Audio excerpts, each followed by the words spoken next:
Hello greetings of the day, welcome back to the channel. आज हम बात करेंगे यूनिवर्सिटी ऑफ इलाहाबाद के बीकॉम पार्ट 2 के फाइनेंशियल मैनेजमेंट सब्जेक्ट के बारे में और जानेंगे कि भाई इनमें कौन कौन से क्वेश्चंस इंपॉर्टेंट है। जब हम क्वेश्चंस को एनालाइज करेंगे तो हमको आइडिया लग जाएगा।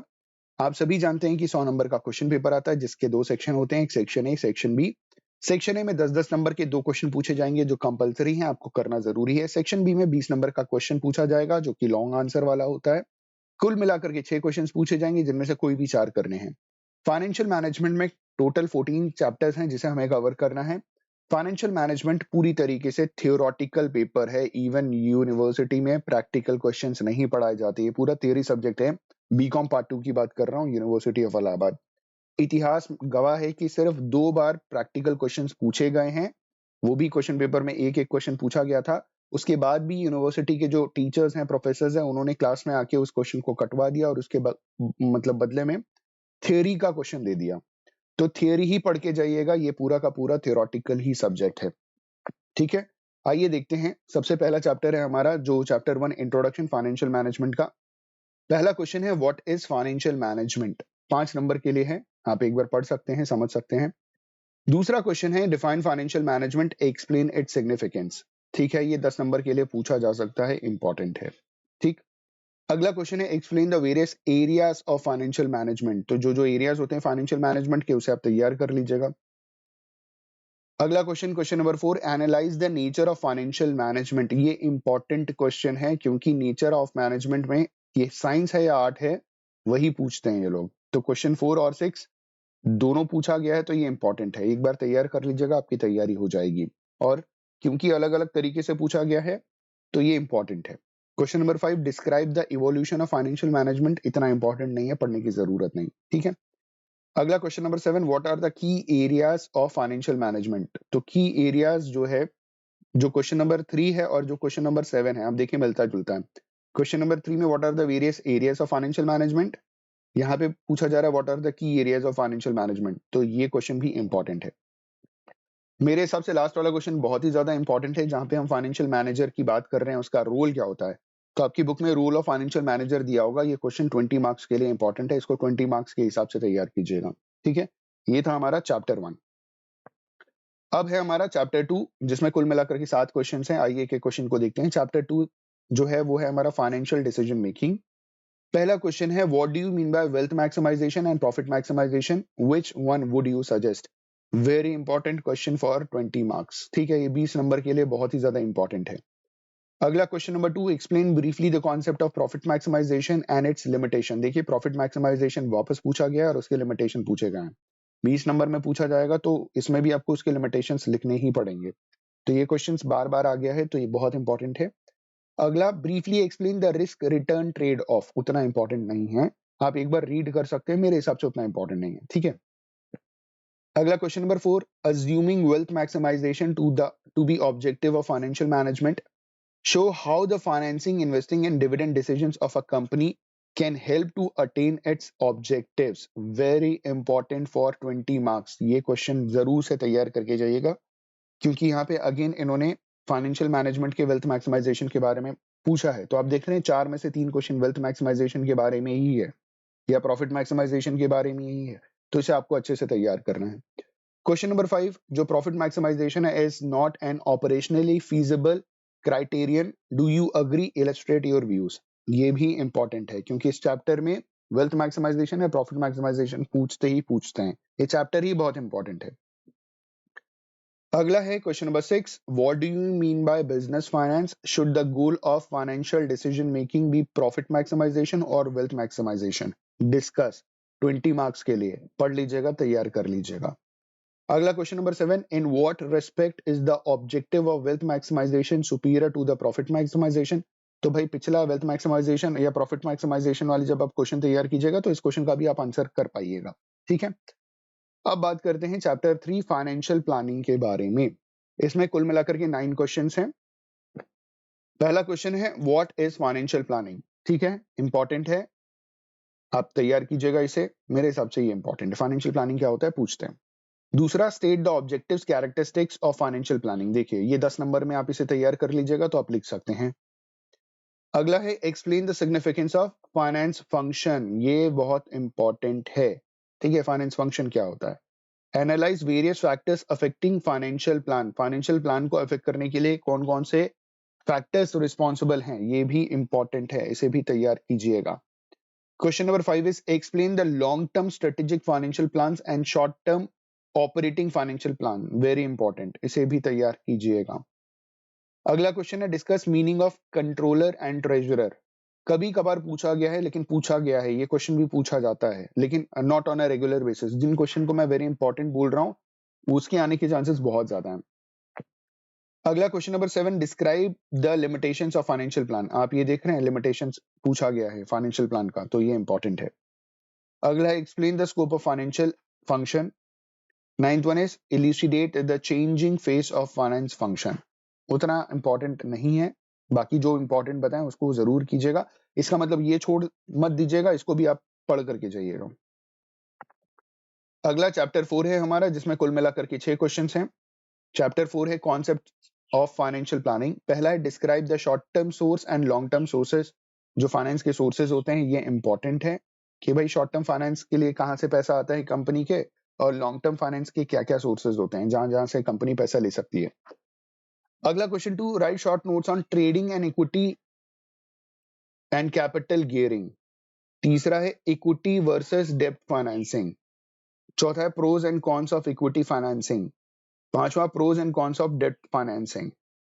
और जो छठा क्वेश्चन है जो नीचे चला गया, मतलब ऊपर चला गया, वो है factors affecting capital structure decisions. तो हमारे हिसाब से इस चैप्टर में जो सबसे ज्यादा पूछा जाता है वो पहला क्वेश्चन पूछ सकते हैं, और जो 6th वाला क्वेश्चन है वो पूछ सकते हैं।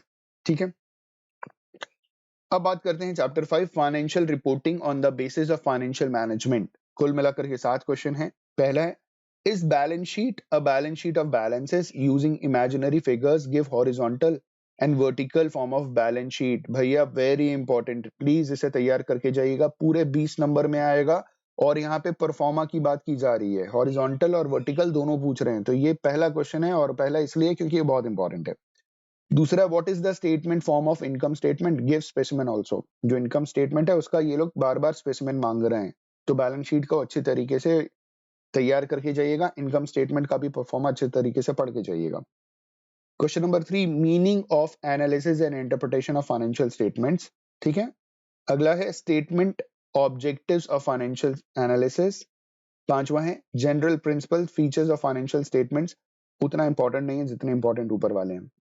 अगला है general instructions for preparation of balance sheet, important है, क्या इंस्ट्रक्शन दिया जाता है, तो अगेन वही चीज बैलेंस शीट के बारे में जो बोला गया है वो आप तैयार कर लीजिएगा। लास्ट में टूल्स ऑफ फाइनेंशियल एनालिसिस, तो इसमें बैलेंस शीट मतलब इनकम और पेमेंट वाला जो फाइनेंशियल स्टेटमेंट्स के बारे में ही पूछा जा रहा है उसको आपको डिस्कस करना है, और उसको आपको मतलब बना करके भी बताना होगा। अगला जो चैप्टर है हमारा फंड फ्लो और कैश फ्लो स्टेटमेंट। अब इसमें इन्होंने बोला है कि फंड फ्लो और कैश फ्लो स्टेटमेंट में chapter 6 explain the meaning of funds in the context of fund flow statement. अच्छा, ये फंड फ्लो कैश फ्लो बहुत इंपॉर्टेंट है, आप देख लीजिएगा जितने बार भी क्वेश्चन पेपर में क्वेश्चंस आए हैं, फंड फ्लो कैश फ्लो बहुत इंपॉर्टेंट है। और इसमें इस चैप्टर में मतलब ये चैप्टर ही पूरा इंपॉर्टेंट है, इसमें भी आपको प्रोफार्मा बना करके एक्सप्लेन करना होता है कि भाई फंड फ्लो क्या होता है, कैश फ्लो क्या होता है, उसका पूरा प्रोफार्मा तैयार कर लीजिएगा। तो पहला क्वेश्चन है explain the meaning of funds in the context of fund flow statement, describe the mechanics of constructing of funds flow statement with the help of suitable illustration। ठीक, question number 2, explain fund from operation. Question number 3, what is cash flow statement, how is it prepared, how does it differ from cash budget. Question number 4, difference between fund flow statement and cash flow statement, important है। ठीक है, तो आप देख रहे हैं कि ये चैप्टर ही बहुत इंपॉर्टेंट है, इस चैप्टर को तो सबसे पहले तैयार कीजिएगा। पांचवा क्वेश्चन है cash flow statement is an important managerial device, discuss and explain the limitation of cash flow statement, how is such statement constructed. Again constructed का मतलब यही वो बोल रहे हैं कि आप कैसे आप तैयार कर सकते हो। अगला चैप्टर नंबर 7 है कैपिटलाइजेशन। ठीक है, ये भी इंपॉर्टेंट है क्योंकि आप देख रहे हो इसमें ढेर सारे क्वेश्चंस पूछे गए हैं, और मैं आपको बताऊंगा कौन कौन से क्वेश्चंस बहुत इंपॉर्टेंट है। पहले difference between capital and capitalization short note के लिए पूछ सकते हैं।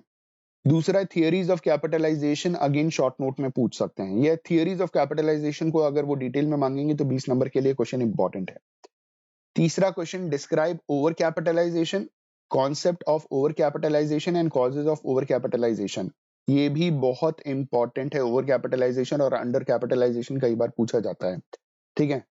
अगला क्वेश्चन नंबर 4 है advantage and disadvantage of over capitalization. आपकी जो बुक है उसमें साफ साफ बताया गया है, तो आप इसे अच्छे से तैयार कर लीजिएगा। अगला question number 5, consequences of over capitalization. भाई जरूरत से ज्यादा पैसा कहीं लगा दीजिएगा, खर्च कर दीजिएगा, कुछ ना कुछ कॉन्सिक्वेंसेज तो रहेंगे। यहाँ ओवर कैपिटलाइजेशन का मतलब ये है कि जो भी पैसा लगाया उसको उस हिसाब से रिटर्न नहीं मिल रहा। यहाँ पे इसका मतलब ये नहीं है कि जहाँ 100 लगाना था और आपने 120 लगा दिया, यहाँ ये लगाना, यहाँ पे ओवर कैपिटलाइजेशन का मतलब ये है कि 100 रुपए पे जितना रिटर्न मिलना चाहिए उस हिसाब से रिटर्न नहीं मिल रहा, कंपेरेटिवली कम आपको रिटर्न मिल रहा है, तो ओवर कैपिटलाइजेशन है, ठीक है। अगर आपको किसी भी टॉपिक या चैप्टर से रिलेटेड वीडियो चाहिए तो कमेंट करके जरूर बताइएगा, हम वीडियो जरूर से अपलोड करेंगे। अगला question number 6, remedies of over capitalization. सातवां है discuss concept and causes of under capitalization, ठीक है। मैंने बताया ओवर कैपिटलाइजेशन, अंडर कैपिटलाइजेशन पूछा जाता है। एडवांटेज डिसएडवांटेज पूछेंगे, consequences of under capitalization, remedies क्या है अंडर कैपिटलाइजेशन के, ठीक है। Over capitalization versus under capitalization 20 marks के लिए तैयार कर लीजिएगा, बहुत इंपॉर्टेंट है। अगर 20 नंबर में ये नहीं पूछा जाएगा तो 10 नंबर में तो आएगा, और अगर 10 नंबर में नहीं आएगा तो दोनों में से कोई ना कोई तो आ ही जाएगा 100%। कई बार शॉर्ट नोट्स में वाटर स्टॉक पूछा गया है, ये थोड़ा ट्रिकी है, इसे समझिएगा वाटर स्टॉक किसे कहते हैं, और ये मेरे हिसाब से इंपॉर्टेंट है, ठीक है। ये 10 नंबर शॉर्ट नोट के लिए इंपॉर्टेंट है, वाटर स्टॉक क्या होता है। अब बात करते हैं चैप्टर 8 के बारे में। Chapter 8 long term investment decision, जिसमें पहला क्वेश्चन है व्हाट इज कैपिटल बजटिंग, ठीक है। 2023 में एक क्वेश्चन कैपिटल बजटिंग से रिलेटेड पूछा गया था, ठीक है, जिसमें बच्चे परेशान हो गए थे। तो परेशान नहीं होने का है, इसमें सिर्फ थ्योरी आपको तैयार करना है। तो पहला सवाल है कि कैपिटल बजटिंग क्या होती है। दूसरा है कि explain the significance of capital budgeting, what are capital revisions. तो ये दो क्वेश्चंस पढ़ करके आप 20 नंबर के लिए तैयार कर सकते हो, इंपॉर्टेंट है। तो इसे वो 10-10 नंबर में भी पूछ सकते हैं या 20 नंबर कंबाइन करके भी पूछ सकते हैं। अगला कैपिटल रिवीजन क्या होता है, उतना इंपॉर्टेंट नहीं है, एक बार समझ लीजिएगा क्या होता है। अगला question 4, explain the nature and feature of capital budgeting, important है, ठीक है। अगला question, what are the various kinds of capital budgeting decisions, important है, ये चैप्टर ही इंपॉर्टेंट है, ठीक है। अगला question, what is meant by capital budgeting process. Process उतना इंपॉर्टेंट नहीं है, तो उतना रीड कर लीजिएगा, समझ लीजिएगा कि कैपिटल बजटिंग का प्रोसेस क्या होता है। अगला है analyse the important steps involve in capital budgeting. देखिए ये दोनों क्वेश्चन से रिलेटेड है, तो अगर ये पूछा गया है तो पढ़ लीजिएगा, इंपॉर्टेंट है, क्योंकि किसी भी तरीके से पूछ सकते हैं। प्रोसेस का मतलब सीक्वेंस ऑफ स्टेप्स, तो यहाँ पे कैपिटल बजटिंग के स्टेप्स यहाँ पे भी पूछ रहे हैं, ऊपर भी पूछ रहे हैं।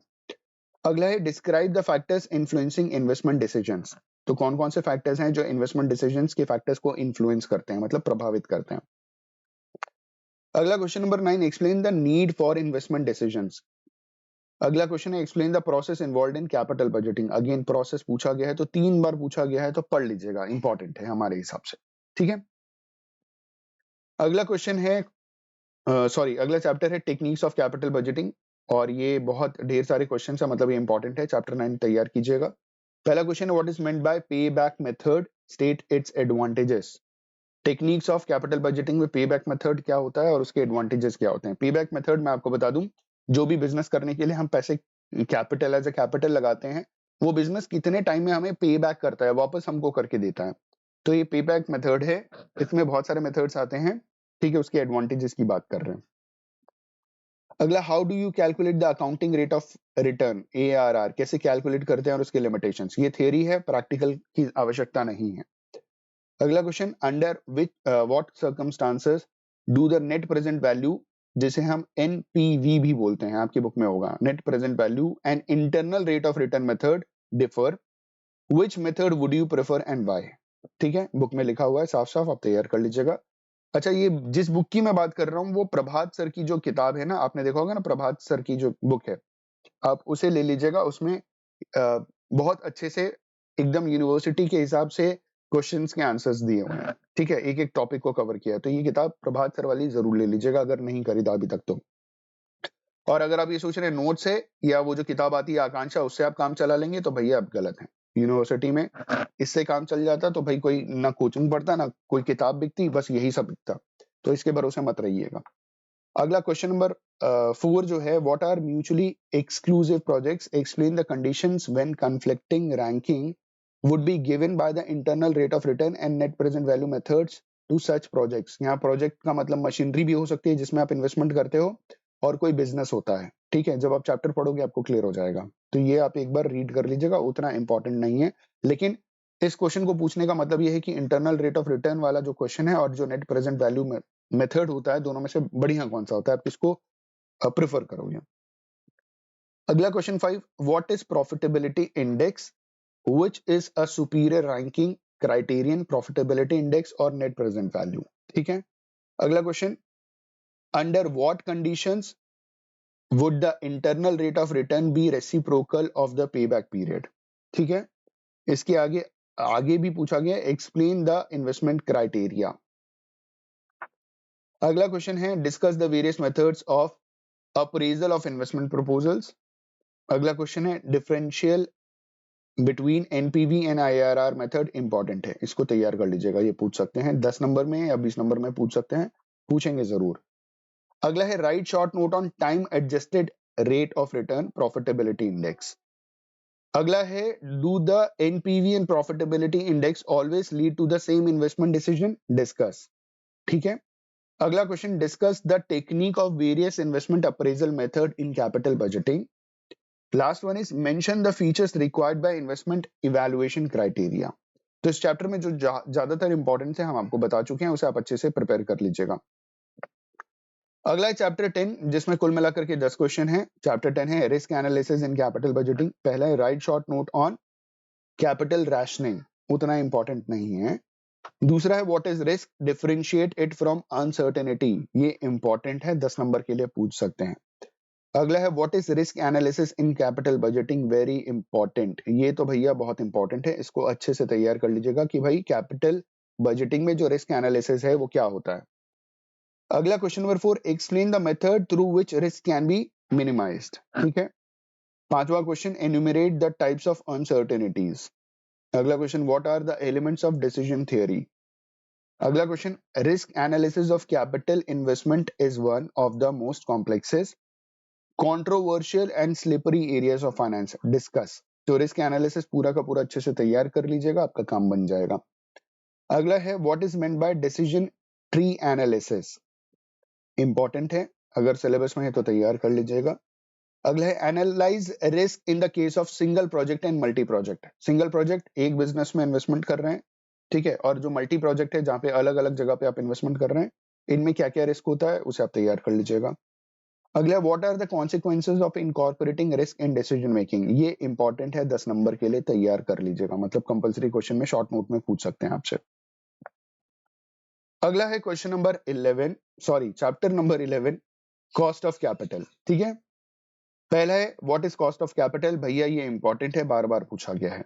दूसरा है, how is cost of capital determined, important है। तीसरा, how do you calculate cost of debt, important है। चौथा question, what are the various concepts of cost of capital, why should they be distinguished in financial management, 20 marks के लिए important है। ठीक है, अगला है, how is the cost of debt computed, how does it differ from the cost of preference capital, ऐसे एक बार read कर लीजिएगा, उतना इंपॉर्टेंट नहीं है। अगला है, the equity capital is cost free, do you agree, give reasons, important है। अगला क्वेश्चन है, debt is the cheapest source of fund, explain. देखिए, debt is the cheapest source, जो डिवेंचर से हम पैसा लेते हैं, ठीक है, वो चीपेस्ट सोर्स है। रीजन इसके पीछे मैं बता दूं, जब हम शेयर मार्केट से पैसा लेते हैं तो हमको बहुत सारे खर्चे करने पड़ते हैं, तो वो महंगा पड़ता है, लेकिन बाद में वो सस्ता हो जाता है। लेकिन वो पैसा खर्चा करने के लिए अगर पैसा नहीं है तो आप यहाँ से पैसा रेज कर सकते हो, बुक में लिखा हुआ है, आप पढ़ सकते हो। What is weighted average cost of capital. अगला question, how is the weighted average cost of capital calculated, ठीक है, इसे रीड कर लीजिएगा। अगला है, examine the importance of cost of capital, बहुत इंपॉर्टेंट है, मैंने बोला ना कि कॉस्ट ऑफ कैपिटल बहुत इंपॉर्टेंट है, पूछते हैं। अगला, what are the problems involved in determination of cost of capital, important है, कौन कौन से प्रॉब्लम्स आते हैं, बहुत प्रॉब्लम्स आते हैं, उसे आप पढ़ लीजिएगा, लेकिन ये 10 नंबर के लिए ही है। अगला क्वेश्चन है how will you calculate cost of preference share capital, same चीज रिपीट हो रही है। Last one is how will you calculate the cost of retained earning, ये एक बार रीड कर लीजिएगा, उतना इंपॉर्टेंट नहीं, जो जो इंपॉर्टेंट है मैंने आपको बता दिया। अगला है चैप्टर 12 लीवरेज एनालिसिस, इसमें सिर्फ 3 क्वेश्चंस हैं। पहला question differentiate between financial and operating leverage, important है 10 नंबर के लिए, ठीक है। दूसरा है what is financial leverage, how it is measured, important है 10 नंबर के लिए। तीसरा है what is the concept of financial leverage, how will you measure its degree, briefly discuss the merits and demerits of such leverage. Easy question है, 20 number के लिए तैयार कर सकते हैं आप, पूछा जा सकता है, क्योंकि इसमें आप देख रहे हैं 3-4 क्वेश्चन एक साथ मिला करके पूछे हैं। अगला chapter, chapter 13 dividend policy, very important chapter, मैं आपको पहले बता दे रहा हूँ, बहुत इंपॉर्टेंट है। पहला question what do you mean bye dividend, describe different types of dividends, ठीक है। दूसरा question explain different types of dividend policy, ऊपर डिविडेंड के डिफरेंट टाइप्स पूछ रहे हैं, नीचे डिविडेंड पॉलिसी के डिफरेंट टाइप्स पूछ रहे हैं। तीसरा what do you mean bye retained earning, easy है, उतना इंपॉर्टेंट नहीं है, मतलब इसका अगर मतलब भी मालूम है तो भी आप कुछ ना कुछ लिख के चले आएंगे। रिटेन्ड अर्निंग क्या होता है कि शेयर से जब कंपनी पैसे रेज करती है, वहां पे जो वो प्रॉफिट अर्न करती है तो उसके 2 हिस्से करती है, एक डिविजिबल जो डिविडेंड के तौर पे शेयर होल्डर्स को दे देती है, और जो अपने पास रखती है अनडिविजिबल प्रॉफिट, उसी को रिटेन्ड अर्निंग कहते हैं, जिसे कंपनी फ्यूचर में इस्तेमाल करती है। अगला क्वेश्चन है question number 4 what are the implications of Gordon's basic model, important है, ये क्वेश्चन पूछ सकते हैं। मैं बता रहा हूँ चैप्टर बहुत इंपॉर्टेंट है, तो इसके हर क्वेश्चन इंपॉर्टेंट है और इजी भी है। ये वॉल्टर का मॉडल भी पूछ रहे हैं, और वॉल्टर का जो मॉडल है ना डिविडेंड पॉलिसी का, वो इंपॉर्टेंट है। And how is it derived, ये नहीं पूछेंगे, लेकिन ये वॉल्टर का मॉडल पूछेंगे, तो इसी को आप एक्सप्लेन करेंगे तो ये आंसर निकल आएगा। अगला क्वेश्चन है what are the implications of Walter model, आप देख रहे हैं 2 बार पूछा गया, मतलब वॉल्टर मॉडल इंपॉर्टेंट है। अगला है last chapter concept components of working capital, इसमें मुझे लग रहा है बहुत सारे क्वेश्चंस पूछे गए हैं। पहला क्वेश्चन है what is factoring and explain the benefits of factoring, what are the sources of short term working capital, important है, ठीक है, फॉर 20 मार्क्स।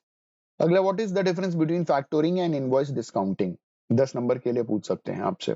ये थोड़ा टिपिकल चैप्टर है, तो इसे आप तैयार करके जाइएगा, इसमें कुछ भी पूछा जा सकता है।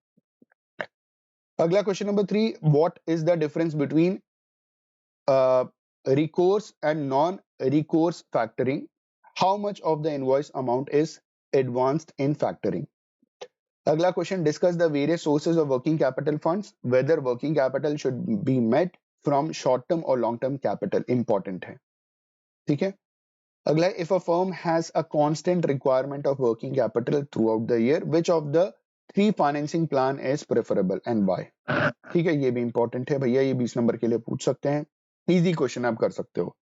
क्वेश्चन नंबर 6 में पूछा गया है discuss the new trends in financing of working capital by banks. Question 7 examine the role of bank credit in financing of working capital, what are the types of banking credit. अगला है what is a medium term loan, name some loans, उतना important नहीं है। Question number 9 write short notes on fixed public fixed deposits और working capital term loans. Question number 10 write short notes on bank loan, trade credit, cash credit and overdraft, bill discounting and commercial paper, ये 10 number के लिए पूछ सकते हैं, ठीक है, तो तैयार कीजिए। देखिए 5 चीजें पूछ ली गई हैं, एक हिसाब से 5-6 चीजें पूछ ली गई हैं घुमा करके। Last one is explain the concept of factoring, what are its different types, ठीक है दोस्तों। आई होप एंड बिलीव कि ये जो हमारा सब्जेक्ट है, इसमें आपको आइडिया लग गया होगा कि आपको क्या क्या चीजें कैसे कैसे तैयार करनी है, किस किस चैप्टर में कौन कौन से क्वेश्चन इंपॉर्टेंट है। अगर आपने वीडियो यहाँ तक देखा, thank you so much, please हमारे चैनल को सब्सक्राइब कीजिए, लाइक कीजिए और अपने दोस्तों के साथ शेयर जरूर कीजिएगा। On this note thank you so much for watching this video, have a good day and all the best for your examinations. बहुत जल्द बाकी सारे सब्जेक्ट्स के हम क्वेश्चंस लेकर के आएंगे, तो परेशान मत होइएगा।